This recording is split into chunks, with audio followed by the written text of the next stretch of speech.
Libya's government on Thursday replaced the head of the National Oil Corporation as political wrangling appeared to be spilling over into the oil sector, the North African country's main source of revenue. In a decree on Wednesday, Prime Minister Abdulhamid Deiba appointed former central banker Fahad Bengdara to replace veteran technocrat Mustafa Sanala. Sanala protested his dismissal, saying Deiba had no mandate to sack him. On Thursday, Bengdara assumed office with army guards deployed at the corporation's headquarters. It is vitally important under the current conditions that Libya regains its oil and gas export capacity as quickly as possible, God willing. Our priorities will be focusing on activating governance systems and adhering to working with the oil law, which well defines the relationship with all institutions of the state, with a support for the role of the foreign partners, which was a strong contributor to the development of the sector. Libya's rival governments are jostling over who should have control over the country's oil revenues.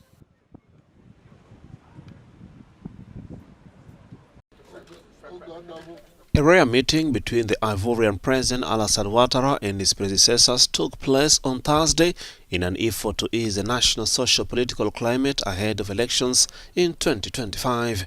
The meeting between Ouattara and his longtime rivals Laurent Gbagbo and Henry Konan Bedi is the first of the three leaders in person since the end of 2011 post-election crisis that killed at least 3,000 people.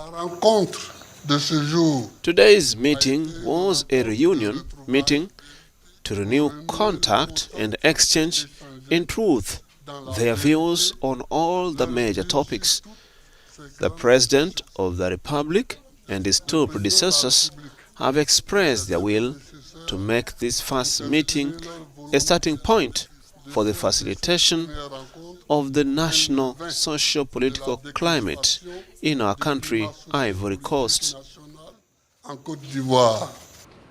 Ouattara said the meeting will be frequent. I think it will be a very good thing for the nation to hear and listen to my predecessors about their knowledge of the country, their experience, and obviously the political way they present. We will have the opportunity to meet regularly, depending on their availability. Ouattara's presidency for a decade has been mostly stable, though dozens of people were killed in violence surrounding the 2020 election when Ouattara stood for a third term. The Kenyan government has rolled out a fresh round of fuel subsidies in a bid to prevent a rise in prices at the pump. A litre of petrol will remain at the current price despite the recent rise in the cost of oil, eliminating fears of another hike as Kenyans grapple with the rising cost of other essential goods.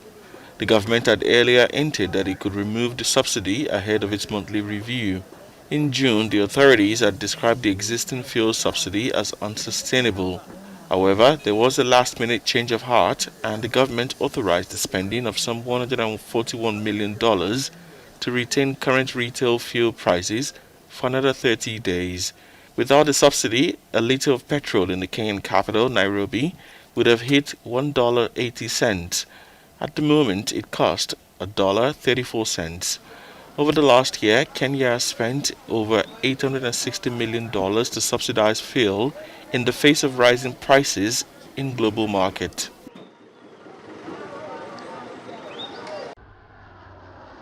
Moroccan firefighters and soldiers battled late Thursday to put out a list of 4 fires sweeping through forest in the north of the kingdom. According to officials, the blaze fanned by strong winds in the 4 areas have not resulted in any casualties so far, but nearly 500 families were evacuated as a precaution in the provinces of Larash and Taza.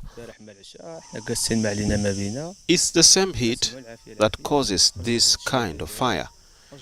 It's been 2 days since it was far from us, and it was yesterday at dawn that the fire reached our village. But we are confident that the firemen will put it out. According to witnesses, several villages that were evacuated also saw military planes dropping loads of water to extinguish fires, tearing across the dry terrain. Shocked by how far the flames were spreading, residents fled their homes, with some families herding their cattle and horses, upon which their livelihoods depend, ahead of them. We are afraid for our houses.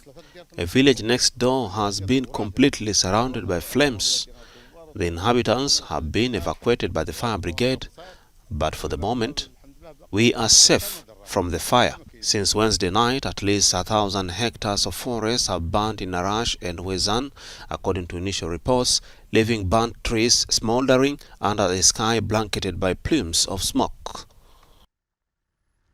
South Africa's rise in gun violence crimes has been attributed to the smuggling of high-caliber guns like AK-47s.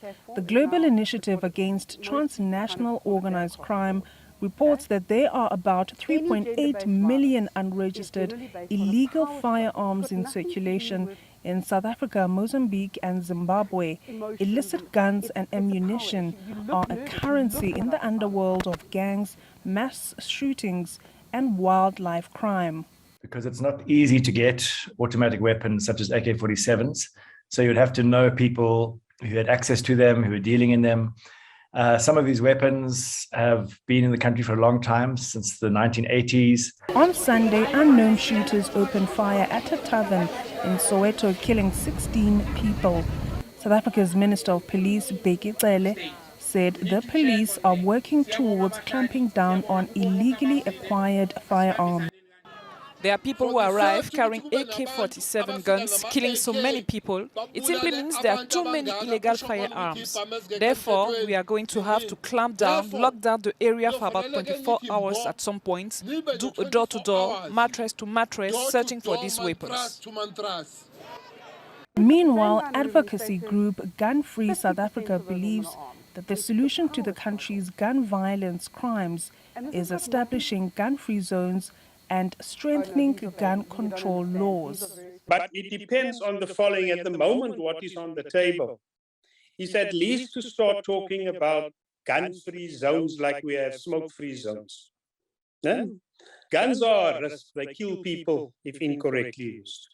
Doesn't matter whether a licensed holder wields them or an unlicensed wielder. And at the moment, we need to tighten our regulations. While there's much talk about the circulation of illegal firearms, South Africans can legally own a gun by applying for a firearm license.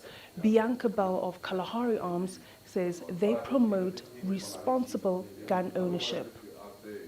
What we generally suggest is, like you would go for a learner's license and a driver's license, we do the same thing for firearms. So you do your competency training and then you go and you apply for your license. The Global Initiative Against Transnational Organized Crimes emphasizes that the illicit firearm economy constitutes a serious threat to the political stability of Mozambique, South Africa and Zimbabwe.